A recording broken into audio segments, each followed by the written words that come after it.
मैं हमेशा देश, न्याय, सत्य, संविधान की बात करता हूँ और हर जगह सत्य और सच्चाई की पालना होनी चाहिए।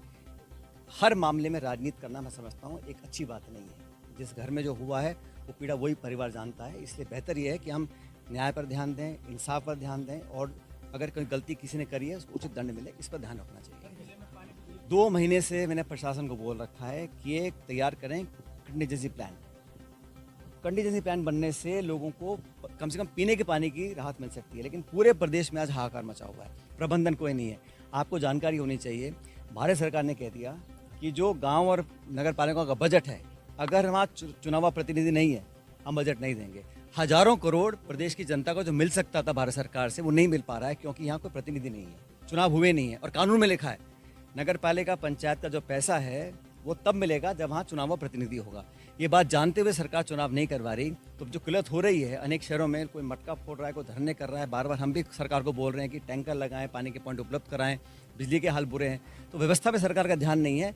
ये तो बस उद्घाटन, आज भी यहाँ उद्घाटन, भूमि पूजन कर दिया। और जो हमारे यहाँ गहलोत की पुलिया बनी पड़ी है इतने महीनों से, 150 करोड़ का पुल है, राजस्थान का सबसे लंबा पुल है, बना पड़ा है, क्योंकि वो हमारे राज्य बना था, सरकार कांग्रेस थी, तो उसका उद्घाटन नहीं करना चाह रहे हैं। और बाकी नए नए आप आयोजन कर रहे हैं, पूजाएं कर रहे हैं, अच्छी बात है, लेकिन काम पूरे होने चाहिए। सिर्फ घोषणा से, सिर्फ शिलान्यास से काम पूरा नहीं होगा। प्रधानमंत्री जी ने सबको कहा कि खाने में तेल कम डालो, सोना मत खरीदो और बचत करो, डीजल पेट्रोल की बचत करो।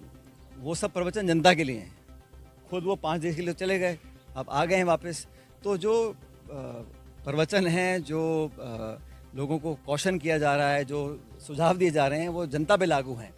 बाकी सरकार, प्रधानमंत्री अपने काम में मस्त हैं, उन्हें कोई परवाह नहीं है। चुनाव 2.5 साल के बाद है। मैं कहीं देख रहा था, कोई एक सज्जन बड़े अधिकारी हैं, तो वो दिखाने के लिए प्रधानमंत्री के मैं सुझाव को बड़ा गंभीरता से ले रहा हूँ, तो साइकिल पर चल दिए। अब उस साइकिल पर चलने के लिए 3 कार की शूटिंग चल रही थी, कैमरा से उनको शूट कर रहे थे कि कैसे वो साइकिल पर जा रहे हैं। तो इस प्रकार की बचत तो दिखावा हुआ ना, पूरा बचत होती है जब पूरा देश संकल्प लेता है, और उदाहरण साबित करना पड़ेगा। सिर्फ जैसे वो सफाई अभियान में कोई संतरी मंत्री झाड़ू लेकर खड़ा हो गया, उनकी फोटो खींच ली, और गंदगी का हाल आप जानते हो क्या है।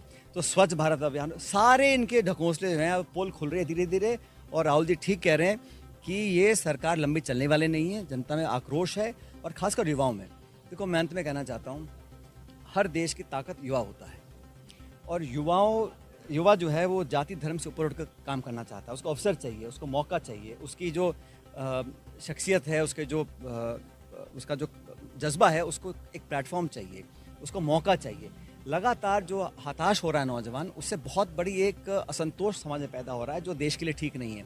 सरकार को, भाजपा को समझना पड़ेगा कि सिर्फ धर्म, मंदिर मस्जिद की बात कर कर बहुत दिन तक लोग बहक नहीं सकते। धरातल पर आपको रोजगार देना पड़ेगा, जनता के दुख दर्द सुनने पड़ेंगे, और न्यायपूर्वक संविधान के तहत आपको काम करना पड़ेगा, तभी